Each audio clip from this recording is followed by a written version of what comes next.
السلام علیکم ورحمۃ اللہ وبرکاتہ۔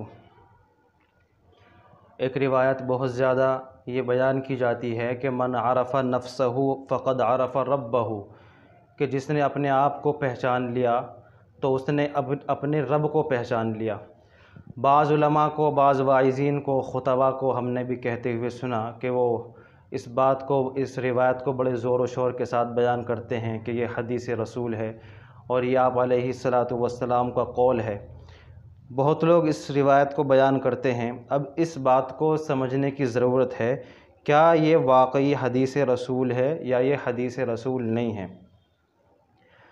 اس سے پہلے میں یہ واضح کر دوں کہ یہ روایت ہر دور کے اندر بہت زیادہ بیان کی جاتی رہی ہے، حتیٰ کہ ایک زمانہ ایسا بھی آیا ہے کہ لوگوں نے اس روایت کو اتنا زیادہ بیان کیا حدیث رسول کے طور پر کہ امام سیوطی نے اس روایت کے اوپر باضابطہ کتاب لکھی، اور اس کتاب کا نام ہے القول الاشبہ فی حدیث من عرف نفسہ فقد عرف ربہ۔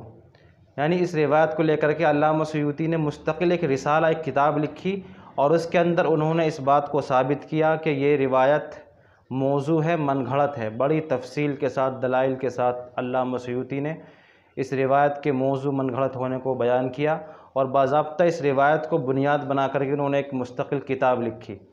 اب اس کو سمجھنے کی ضرورت ہے، کیا یہ واقعی حدیث ہے یا نہیں ہے۔ اس کے الفاظ ہیں من عرف نفسہ فقد عرف ربہ، کہ جس نے اپنے آپ کو پہچان لیا، گویا کہ اس نے اپنے رب کو پہچان لیا۔ تو اس روایت کو علماء نے، محدثین نے من گھڑت اور موضوع قرار دیا ہے، اور جن میں امام نووی، علامہ سمعانی اور علامہ ابن تیمیہ، امام زرکشی، امام صغانی اور علامہ طاہر پٹنی اور دیگر بہت سے محدثین نے اس روایت کو من گھڑت اور موضوع قرار دیا ہے، لہذا یہ حدیث رسول نہیں ہے، اس کو حدیث رسول کے طور پر بیان نہیں کرنا چاہیے۔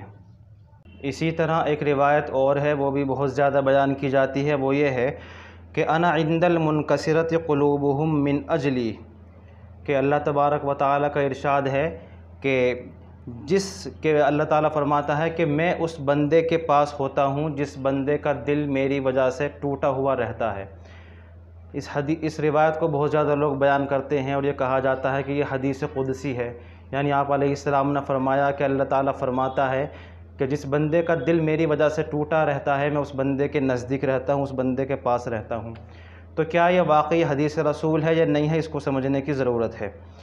اس روایت کے سلسلے میں یہ روایت امام غزالی کی کتاب بدایۃ الہدایہ میں صفحہ 40 پر بغیر کسی سند کے لکھی ہوئی ہے، مذکور ہے۔ لیکن ملا علی قاری اس روایت کو اور اس طرح کی ایک اور روایت کو نقل کرنے کے بعد لکھتے ہیں کہ لا اصل لہما فی المرفوع، کہ حدیث مرفوع ہونے کی حیثیت سے ان دونوں روایتوں کی کوئی اصل اور کوئی بنیاد نہیں ہے۔ تو معلوم یہ ہوا کہ یہ حدیث رسول نہیں ہے، اس کی کوئی سند اور اس کی کوئی حقیقت اور کوئی بنیاد نہیں ہے۔ اس کے علاوہ امام سخاوی نے بھی المقاصد الحسنہ میں اس روایت کے سلسلے میں سکوت اختیار فرمایا ہے، اور علامہ اجلونی، علامہ قاؤقجی، علامہ محمد بن درویش نے بھی اس روایت کو بے اصل اور موضوع قرار دیا ہے، اور علامہ امیر مالکی نے نخبۃ البہیہ میں اس روایت کو موضوع کہا ہے، اور اس کو موضوع کہنے کے بعد انہوں نے ایک بات اور لکھی ہے، وہ یہ ہے کہ یہ امام شافعی کے ارشادات میں سے ہے۔ تو پتہ یہ چلا کہ یہ کسی کا قول ہو سکتا ہے، جیسا کہ انہوں نے کہا کہ یہ امام شافعی کا قول ہے، تو یہ کسی کا قول ہو سکتا ہے، لیکن یہ حدیث رسول نہیں ہے، لہذا اس کو حدیث رسول کی حیثیت سے اس کو پیش نہ کیا جائے۔ یہ جو ہے علماء نے، محدثین نے اس کو موضوع اور من گھڑت قرار دیا ہے۔ ایک روایت اور ہے، وہ بھی بہت زیادہ بیان کی جاتی ہے۔ بعض علماء، بعض خطباء، مقررین، واعظین بھی اس روایت کو بیان کرتے ہیں، وہ یہ ہے کہ ان لم تکن العلماء اولیاء اللہ فلیس للہ ولی، کہ آپ علیہ السلام نے ارشاد فرمایا کہ اگر علماء اللہ کے ولی نہیں ہیں تو پھر اللہ کا کوئی بھی ولی نہیں ہے۔ ان لم تکن العلماء اولیاء اللہ فلیس للہ ولی۔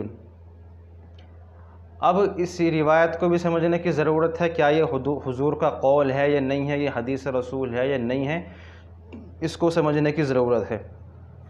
اس روایت کے سلسلے میں علامہ سخاوی، ملا علی قاری، علامہ اجلونی، علامہ محمد طاہر پٹنی، علامہ شوکانی، علامہ عامری اور علامہ امیر مالکی، ان سب حضرات نے اس روایت کے بارے میں یہ لکھا ہے کہ یہ حدیث رسول نہیں ہے۔ اور ملا علی قاری فرماتے ہیں کہ یہ امام ابو حنیفہ اور امام شافعی رحمہ اللہ کا ملفوظ ہے۔ اور علامہ اجلونی کہتے ہیں کہ امام بیہقی نے امام شافعی کا ارشاد نقل کیا ہے کہ ان لم تکن الفقہاء اولیاء اللہ فی الآخرۃ فما للہ ولی۔ تو معلوم یہ ہوا کہ یہ کسی کا قول ہے، یہ حدیث رسول نہیں ہے، لہذا اس کو حدیث رسول کے طور پر پیش نہیں کرنا چاہیے۔ اصل میں ہوا یہ ہے کہ علماء کے، بزرگان دین کے، اسلاف کے بعض اقوال کو، بعض ملفوظات کو بعض لوگوں نے حضور علیہ السلام کی طرف منسوب کر دیا کہ یہ حضور کا قول ہے، حضور کی حدیث ہے، حالانکہ وہ حضور کی حدیث نہیں ہوتی ہے، وہ کسی کا قول ہوتا ہے۔ تو یہ بھی انہی اقوال میں سے ہے، ان لم تکن العلماء اولیاء اللہ فلیس للہ ولی، یہ بھی کسی کا قول ہے، جیسا کہ انہوں نے صراحت کی امام بیہقی نے کہ یہ امام شافعی کا قول ہے۔ تو کسی کا قول ہو سکتا ہے، لیکن یہ حدیث رسول نہیں ہے، اس کو حدیث رسول کے طور پر اس کو پیش نہیں کرنا چاہیے۔ ایک روایت اور ہے، وہ بھی بہت زیادہ لوگوں کے درمیان مشہور ہے، وہ یہ ہے البرکۃ فی البنات، کہ لڑکیوں میں برکت ہے۔ پہلی بات تو یہ سمجھیں کہ اولاد اللہ رب العالمین کی طرف سے ایک نعمت ہوتی ہے اور یہ برکت کی چیز ہے، چاہے وہ لڑکے ہوں چاہے وہ لڑکیاں ہوں۔ اولاد ایک برکت ہے، ایک نعمت ہوتی ہے، یہ اللہ کا انعام ہے اس بندے کے لیے۔ اولاد کا ہونا یہ بڑی برکت کی بات ہے، یہ بات تو صحیح ہے۔ لیکن اور اس کے علاوہ ایک بات یہ بھی یاد رکھیں کہ لڑکیوں کے سلسلے میں احادیث کے اندر کچھ فضیلت بھی آئی ہے، اور لڑکیاں، بیٹیاں جو ہوتی ہیں وہ رحمت ہوتی ہیں، اور قرآن و حدیث کے اندر خواتین کی، لڑکیوں کے سلسلے میں بہت فضیلت بھی وارد ہوئی ہے۔ مثال کے طور پر ایک روایت کے اندر آتا ہے کہ جس شخص نے بیٹیوں کی پرورش کی یا اپنی بہنوں کی پرورش کی، 2 کی 3 کی، اس طرح کے بھی اس میں تعداد کا ذکر بھی آتا ہے، اور ان کی پرورش کی، ان کی تربیت کی، ان کی شادیاں کی، تو ان کے لیے قیامت میں، آخرت میں فلا فلا اجر ہوں گے۔ تو اس طرح کی باتیں روایات کے اندر احادیث میں آتی ہیں۔ تو یہ بات تو صحیح ہے کہ اولاد کے اندر برکت ہوتی ہے، خیر ہوتی ہے، لیکن یہ جو الفاظ ہیں اس روایت کی البرکۃ فی البنات، اور یہ کہنا کہ یہ حضور کا قول ہے، حضور کی حدیث ہے، یہ غلط بات ہے۔ البرکۃ فی البنات یہ حضور کا قول نہیں ہے، یہ حدیث رسول نہیں ہے۔ اس حدیث کی تحقیق کرتے ہوئے علامہ سخاوی فرماتے ہیں کہ یہ پوری حدیث جو ہے وہ اس طرح ہے۔ ابن عباس سے منقول ہے کہ حضرت اوس بن ساعدہ انصاری نبی کریم علیہ السلام کی خدمت میں آئے اور انہوں نے کہا کہ یا رسول اللہ، میری لڑکیاں ہیں اور میں انہیں موت کی بد دعائیں دیتا رہتا ہوں۔ تو آپ نے ارشاد فرمایا، اے ابن ساعدہ، انہیں بد دعا نہ دو، فإن البرکۃ فی البنات، کیونکہ برکت بچیوں میں پوشیدہ ہے۔ یہ آسائش کے موقع پر افراط و تفریط سے دور رہتی ہیں، مصیبت کے وقت غمخواری کرتی ہیں اور تنگی اور مشکلات میں ہاتھ بٹاتی ہیں۔ ان کا جو کچھ بوجھ ہے وہ زمین پر ہے اور ان کا رزق اللہ کے ذمے ہے۔ یہ پوری روایت ہے اس طرح، جس میں یہ بات آئی ہے فإن البرکۃ فی البنات، کہ لڑکیوں میں برکت ہے۔ لیکن اس روایت کی سند میں ایک راوی ہے اور اس راوی کا نام ہے ابراہیم ابن حکیم مدنی، اور یہ راوی حدیث گھڑا کرتا تھا، حدیث بناتا تھا۔ اس کی جو روایتیں ہوتی ہیں وہ من گھڑت ہوتی ہیں، موضوع ہوتی ہیں۔ اس کی روایات کے سلسلے میں علامہ ابن عدی کہتے ہیں احادیثہ موضوعات، کہ اس کی مرویات موضوع اور من گھڑت ہوتی ہیں، لہذا یہ حدیث بھی من گھڑت ہے، موضوع ہے۔ البتہ اس کا جو یہ معنی مفہوم ہے کچھ حد تک یہ درست ہے۔ اس کے علاوہ ایک اور روایت ہے، وہ تو بہت ہی زیادہ مشہور روایت ہے، بہت لوگ اس کو بیان کرتے ہیں، بعض ہم نے علماء کو بھی بیان کرتے ہوئے سنا، بعض خطبہ، واعظین، مقررین بڑے زبردست انداز میں اس کو بیان کرتے ہیں۔ کہتے ہیں الناس علی دین ملوکہم، کہ لوگ اپنے بادشاہوں کے دین پر ہوتے ہیں، یعنی جیسے بادشاہ اور جیسے حاکم ہوں گے ویسے ہی رعایا ہوتی ہے۔ بادشاہ اور حاکم جس راستے پر چلیں گے اسی راستے پر لوگ چلتے ہیں، اسی راستے پر ان کی رعایا چلتی ہے۔ اور کہا جاتا ہے کہ یہ حضور کا قول ہے، حضور نے فرمایا الناس علی دین ملوکہم۔ اب اس کو سمجھنے کی ضرورت ہے، کیا یہ واقعی حدیث رسول ہے یا نہیں ہے، کیا یہ حضور کا قول ہے یا نہیں ہے۔ اس روایت کے سلسلے میں علامہ سخاوی فرماتے ہیں لا عارفہ حدیثاً، کہ مجھے اس کا حدیث رسول ہونا مجھے معلوم نہیں ہے۔ اور علامہ سخاوی کی اس تحقیق سے علامہ محمد طاہر پٹنی، ملا علی قاری، علامہ شوکانی اور علامہ امیر مالکی یہ سب حضرات متفق ہیں اور یہ کہتے ہیں کہ اس کا حدیث رسول ہونا ہمیں معلوم نہیں ہے۔ البتہ ایک روایت ہے امام طبرانی نے جس کو روایت کیا ہے، تو اس روایت سے اس روایت کے معنی اور مفہوم کی کچھ تائید ہوتی ہے۔ تو خلاصہ یہ نکلتا ہے کہ یہ الناس علی دین ملوکہم جو روایت ہے یہ تو موضوع ہے، اس کی تو کوئی سند اور حقیقت نہیں ہے، یہ تو من گھڑت ہے، لیکن اس کا جو معنی اور مفہوم ہے وہ کچھ حد تک درست ہے اور اس کی تائید ایک دوسری روایت سے ہوتی ہے، بھلے سے وہ روایت بھی ضعیف ہے، وہ میں آپ کو پڑھ کر سناتا ہوں۔ اس روایت کو امام طبرانی نے ابو امامہ سے رضی اللہ عنہ سے مرفوعاً نقل کیا ہے، وہ یہ ہے کہ لا تسبوا الائمة وادعوا اللہ لهم فإن صلاحهم لکم صلاح، کہ حاکموں کو برا مت کہو بلکہ ان کے حق میں اللہ تعالیٰ سے دعا کرو کیونکہ ان کی اچھائی اور بھلائی خود تمہارے لیے خیر ہے۔ تو اس روایت سے یہ معلوم ہوتا ہے کہ حاکموں کا اور حکمرانوں کا اعمال کا کچھ نہ کچھ اثر لوگوں پر ان کی رعایا پر پڑتا ہے۔ تو اب خلاصہ یہ ہوا کہ یہ جو روایت ہے الناس علی دین ملوکہم یہ تو من گھڑت ہے، موضوع ہے، یہ اس کا حدیث رسول ہونا معلوم نہیں ہوتا۔ محدثین نے اس بات کی صراحت کی ہے کہ ہمیں اس کا حدیث رسول ہونا ہمیں نہیں ملا، لیکن اس کا جو معنی اور جو مفہوم ہے اس کی تائید ایک دوسری ضعیف روایت سے کچھ نہ کچھ درجے میں ہو جاتی ہے۔ ایک روایت اور ہے کہ ہر نبی کو جو نبوت ملی ہے وہ 40 سال کی عمر میں ملی ہے۔ اس کے الفاظ یہ بیان کیے جاتے ہیں ما من نبی نبی الا بعد الاربعین، کہ جس نبی کو بھی نبوت ملی وہ 40 سال کی عمر میں ملی ہے، اور یہ حضور کا قول ہے، یہ حدیث ہے، یہ کہا جاتا ہے۔ تو اب اس کو سمجھنے کی ضرورت ہے، کیا یہ واقعی حدیث رسول ہے، کیا یہ حضور کا قول ہے یا نہیں ہے، اور یہ بات صحیح ہے یا غلط ہے، اس کی تحقیق کی ضرورت ہے۔ پہلی بات تو یہ ہے کہ یہ روایت ان الفاظ کے ساتھ کسی بھی حدیث کی کسی بھی معتبر کتاب کے اندر نہیں ہے، اور دوسری بات یہ ہے کہ علامہ ابن الجوزی نے اس روایت کو موضوع اور من گھڑت قرار دیا ہے، اور علامہ سخاوی نے اور علامہ سیوطی، ملا علی قاری، علامہ اجلونی اور دیگر محدثین اس تحقیق سے متفق ہیں کہ یہ روایت موضوع ہے اور من گھڑت ہے۔ اور تیسری بات یہ ہے کہ یہ روایت قرآن کریم کی آیات کے بھی منافی ہے اور اس کے معارض ہے۔ قرآن کریم کے اندر حضرت یحییٰ علیہ السلام کے بارے میں اللہ تبارک و تعالیٰ کا ارشاد ہے وَآتَيْنَاهُ الْحُكْمَ صَبِيًّا، کہ ہم نے ان کو حکم یعنی نبوت عطا فرمائی جبکہ وہ بچے تھے۔ اسی طریقے سے یوسف علیہ السلام کے بارے میں قرآن کریم کہتا ہے وَأَوْحَيْنَا إِلَيْهِ لَتُنَبِّئَنَّهُم بِأَمْرِهِمْ هَٰذَا۔ تو ان دونوں آیتوں کے اندر علماء نے، بعض مفسرین نے حکم اور وحی سے مراد نبوت کو لیا ہے۔ تو اگر نبوت مراد لی جائے تو اب یہ ان آیات کے معارض یہ روایت ہو جاتی ہے جس میں یہ کہا جاتا ہے کہ نبوت 40 سال میں ملتی ہے۔ تو یہ جو روایت ہے کہ جس نبی کو بھی نبوت ملی وہ 40 سال کی عمر میں ملی ہے، تو یہ روایت پہلی بات تو یہ کہ یہ من گھڑت ہے، موضوع ہے، اور دوسری بات یہ ہے کہ یہ احادیث کی کسی بھی صحیح معتبر کتاب میں نہیں ملتی ہے، اور تیسری بات یہ ہے کہ یہ آیات کریمہ کے بھی معارض ہے۔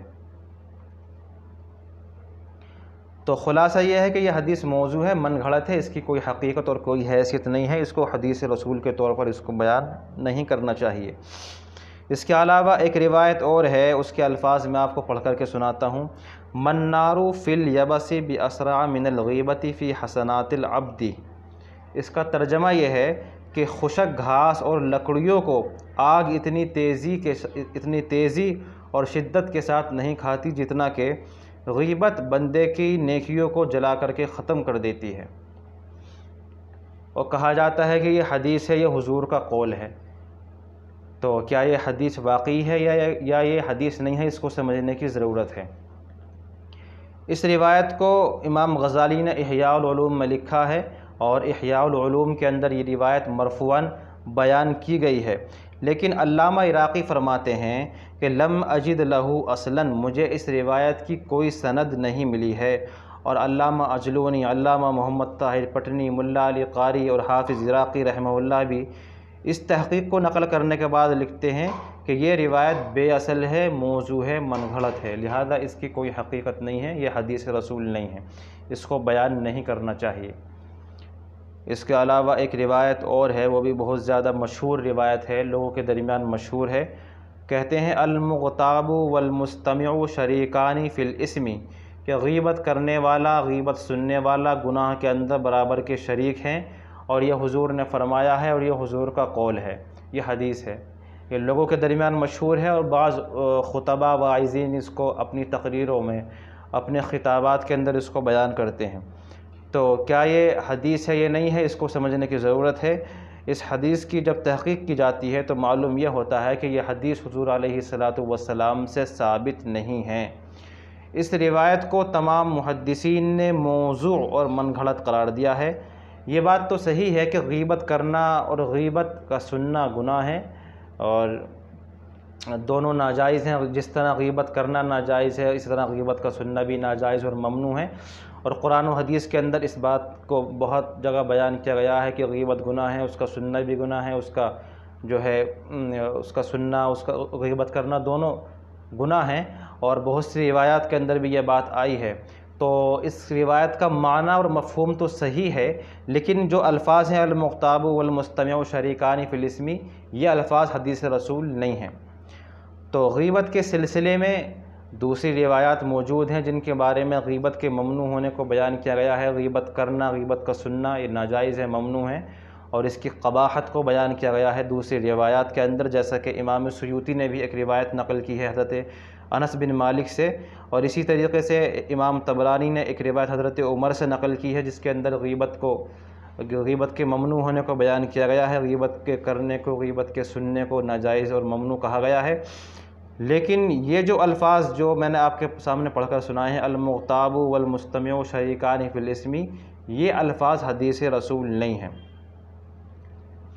تو اب خلاصہ یہ ہے کہ اس روایت کا معنی اور مفہوم تو صحیح ہے، اس کی تائید دوسری روایات سے ہو جاتی ہے، لیکن ان الفاظ کے ساتھ یہ روایت حدیث رسول نہیں ہے، ان الفاظ کے ساتھ اس کو حدیث رسول کے طور پر اس روایت کو پیش نہ کیا جائے۔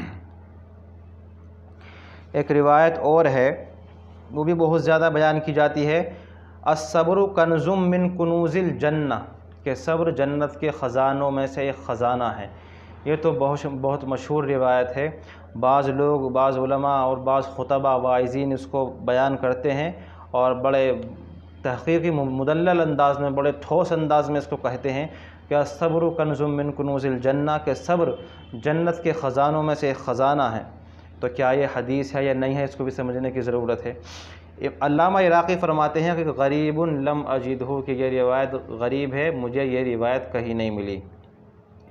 اور علامہ سبکی، علامہ محمد طاہر پٹنی، ملا علی قاری، علامہ اجلونی اور دیگر محدثین کی بھی یہی تحقیق ہے جو علامہ عراقی کی ہے، کہ یہ حدیث ہمیں کہیں نہیں ملی۔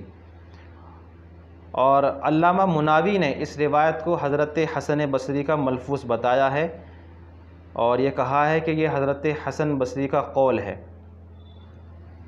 تو معلوم یہ ہوا کہ یہ کسی کا قول ہو سکتا ہے، لیکن یہ حدیث رسول نہیں ہے، اس کو حدیث رسول کے طور پر اس کو پیش نہیں کرنا چاہیے۔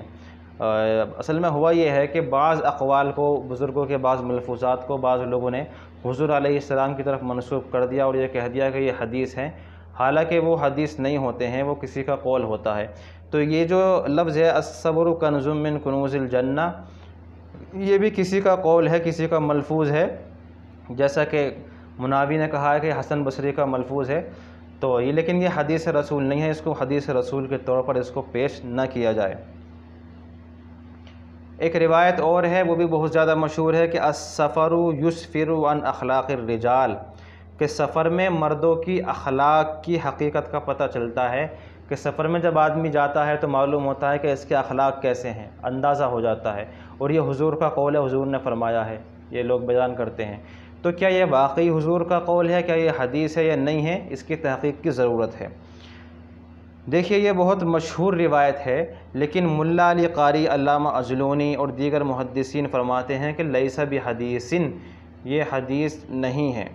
تو پتہ یہ چلا کہ یہ حدیث نہیں ہے، یہ کسی کا قول ہو سکتا ہے لیکن یہ حدیث رسول نہیں ہے، اس کو حدیث رسول کے طور پر بیان نہیں کرنا چاہیے۔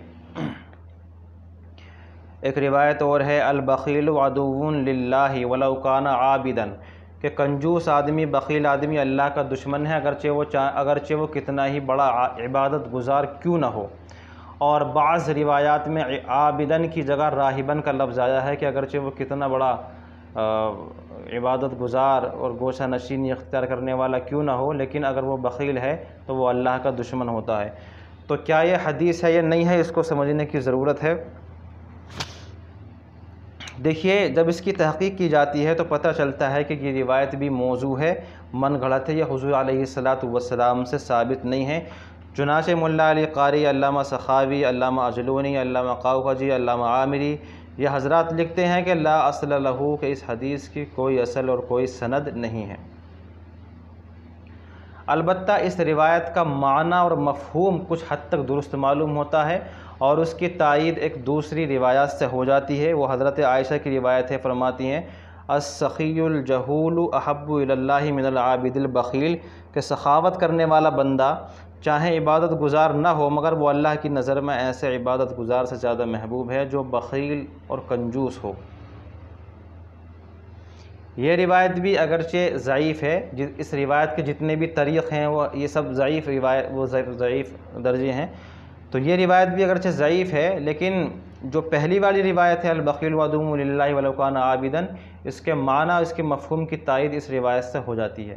تو خلاصہ یہ ہے کہ یہ جو روایت ہے کہ البخیل عدو للہ ولو کان عابدا، یہ تو موضوع ہے، من گھڑت ہے، لیکن اس کے معنی اور اس کے مفہوم کی کچھ حد تک تائید ایک دوسری روایت سے ہو جاتی ہے، اگرچہ وہ روایت بھی ضعیف درجے کی ہے۔ ایک روایت اور ہے البشاشۃ خیر من القراء، کہ خندہ پیشانی کے ساتھ پیش آنا یہ مہمان نوازی سے بہتر ہے۔ آدمی کی کسی سے ملاقات ہو جائے یا کوئی مہمان آئے تو اس سے خندہ پیشانی کے ساتھ ملنا، ہنس کر کے بات کرنا، یہ مہمان نوازی سے بہتر ہے۔ کہتے ہیں کہ یہ حضور کا قول ہے، حضور کی حدیث ہے، تو کیا یہ واقعی حدیث رسول ہے یا نہیں ہے، اس کو سمجھنے کی ضرورت ہے، اس کی تحقیق کی ضرورت ہے۔ اس کی تحقیق کرتے ہوئے علامہ سخاوی فرماتے ہیں لا اعرفہ، کہ اس کا حدیث رسول ہونا مجھے معلوم نہیں ہے، اور علامہ عامری کہتے ہیں لیس بحدیث، کہ یہ حدیث نہیں ہے، اور علامہ امیر مالکی فرماتے ہیں لا یعرف، کہ اس کا حدیث رسول ہونا ہمیں معلوم نہیں۔ تو محدثین کی ان تصریحات سے یہ پتہ چلتا ہے کہ یہ حدیث رسول نہیں ہے، یہ کسی کا قول ہو سکتا ہے، لہذا اس کو حدیث رسول نہیں سمجھنا چاہیے۔ ایک روایت اور ہے، وہ بھی بہت زیادہ مشہور روایت ہے، وہ یہ ہے کہ السلامۃ فی العزلۃ، گوشہ نشینی اختیار کرنے میں سلامت ہے۔ آدمی اپنے آپ کو کسی ایک گوشے میں، کسی تنہائی میں لے جائے، وہاں عبادت کرتا رہے، تنہائی اختیار کر لے، گوشہ نشینی اختیار کر لے، تو یہ اس کے اندر سلامتی ہے۔ کہا جاتا ہے کہ یہ حدیث ہے، حضور نے فرمایا ہے، تو اس کی تحقیق کی ضرورت ہے، کیا یہ واقعی حدیث ہے یا حدیث نہیں ہے۔ ملا علی قاری فرماتے ہیں لیس بحدیث، کہ یہ حدیث نہیں ہے، اور علامہ محمد بن درویش فرماتے ہیں ہوا من کلام الصالحین، کہ یہ بزرگوں کا قول ہے، اور علامہ قاؤقجی فرماتے ہیں کہ صحیح، کہ اس کا معنی تو صحیح ہے لیکن یہ حدیث رسول، اس کے حدیث رسول ہونے کی کوئی سند اور کوئی اصل مجھے نہیں ملتی ہے۔ تو دیکھیے، یہ روایت تو علماء نے السلامۃ فی العزلۃ، کہ گوشہ نشینی اختیار کرنے میں عافیت ہے، اس روایت کو تو علماء نے بے اصل اور بے سند قرار دیا ہے، اس سے کوئی اصل حقیقت بنیاد نہیں ہے، لیکن اس کا معنی اور اس کا مفہوم درست ہے اور اس کی تائید دوسری روایات سے ہو جاتی ہے۔ مثال کے طور پر مسلم شریف کی ایک روایت ہے، حدیث نمبر 4995، حضرت ابو سعید خدری فرماتے ہیں کہ ایک صحابی نے عرض کیا کہ یا رسول اللہ، لوگوں میں سب سے زیادہ افضل کون آدمی ہے؟ تو آپ نے ارشاد فرمایا مؤمن یجاہد بنفسہ ومالہ فی سبیل اللہ، کہ وہ بندہ مومن جو اپنے جان اور مال سے اللہ کے راستے میں جہاد کر رہا ہے۔ پھر صحابی نے پوچھا کہ یا رسول اللہ، پھر کون آدمی افضل ہے؟ تو آپ نے ارشاد فرمایا کہ ثم رجل معتزل فی شعاب من الشعاب یعبد ربہ ویدع الناس من شرہ، کہ پھر وہ آدمی جو کسی گھاٹی میں سب سے الگ تھلگ جا کر کے اللہ کی عبادت کے اندر مشغول ہے اور لوگوں کو اپنے شر سے محفوظ رکھتا ہے۔ اس کے علاوہ ایک روایت اور ہے جو ابن ماجہ نے نقل کی ہے، حدیث نمبر 3977 اور مستدرک حاکم میں 2379۔ حضرت ابو ہریرہ کی صحیح حدیث ہے، فرماتے ہیں کہ لوگوں میں سب سے زیادہ خیر لینے اور دینے والا ایک وہ بندہ بھی ہے جو کسی پہاڑ کی اونچی چوٹی میں یا کسی دوسری وادی کی گہرائی میں نماز پڑھنے، زکوٰۃ دینے اور اپنے رب کی عبادت میں موت آنے تک مشغول اور منہمک رہتا ہے۔ ایسا بندہ لوگوں کے حوالے سے صرف خیر ہی خیر میں رہتا ہے۔ تو ان دونوں روایات کے اندر یہ معنی اور یہ مفہوم بیان کیا گیا ہے۔ تو اب خلاصہ یہ ہے کہ یہ جو روایت ہے السلامۃ فی العزلۃ، یہ تو حدیث رسول نہیں ہے، یہ اس کے تو کوئی اصل سند اور بنیاد نہیں ہے، لیکن اس کے اندر جو معنی اور جو مفہوم بیان کیا گیا ہے وہ صحیح ہے۔ اس کی تائید دوسری روایات سے ہو جاتی ہے، جیسا کہ 2 روایتیں میں نے آپ کے سامنے پیش کی ہیں اور وہ دونوں صحیح روایتیں ہیں۔ ایک روایت اور ہے کہ الشفقۃ علی خلق اللہ تعظیم لامر اللہ، کہ اللہ تبارک و تعالیٰ کی مخلوق پر شفقت و مہربانی کا معاملہ کرنا اللہ کے حکم کی تعظیم کرنا ہے۔ کہتے ہیں کہ یہ حضور کا قول ہے، حضور نے فرمایا ہے کہ لوگوں کے ساتھ اللہ کی مخلوق پر لوگوں کے ساتھ بھلائی کا معاملہ کرنا، احسان کا معاملہ کرنا، اللہ کی مخلوق پر رحم و کرم کا معاملہ کرنا، احسان کا معاملہ کرنا، یا اللہ کے حکم کی تعظیم کرنا ہے۔ تو کیا یہ حدیث ہے؟ یہ نہیں ہے، اس کو سمجھنے کی ضرورت ہے۔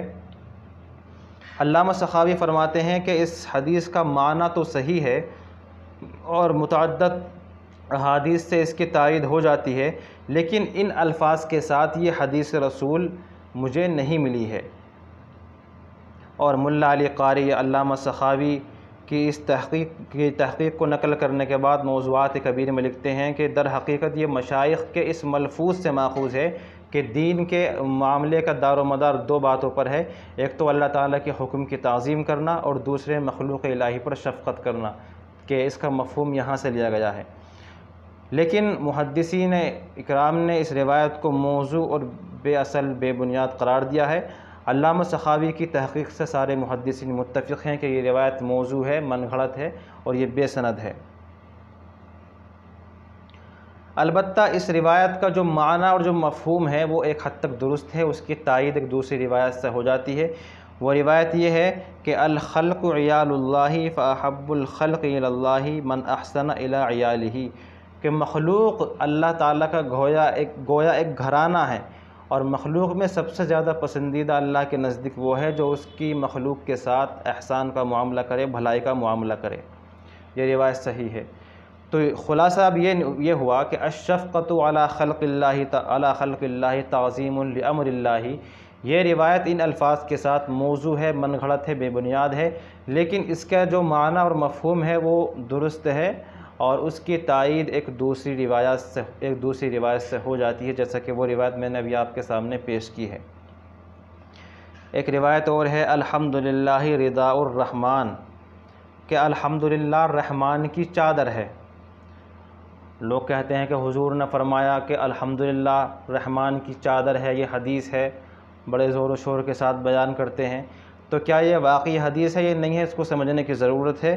علامہ عراقی فرماتے ہیں کہ لم اجد لہو اصلا، مجھے اس کی کوئی سند نہیں ملی، اور ملا علی قاری لکھتے ہیں کہ لم یوجد لہو اصل، کہ اس کی کوئی اصل اور بنیاد نہیں ملی ہے، اور علامہ محمد طاہر پٹنی، علامہ شوکانی فرماتے ہیں کہ لم یوجد، کہ یہ حدیث نہیں ملتی ہے۔ تو معلوم یہ ہوا کہ یہ حدیث بھی حضور کا قول نہیں ہے، یہ حدیث رسول نہیں ہے، یہ کسی کا قول ہو سکتا ہے، لیکن یہ قول درست معلوم نہیں ہوتا۔ اور محدثین کی جو تحقیق ہے وہ یہی ہے کہ یہ حدیث رسول نہیں ہے، لہذا اس روایت کو حدیث رسول کے طور پر پیش نہیں کرنا چاہیے۔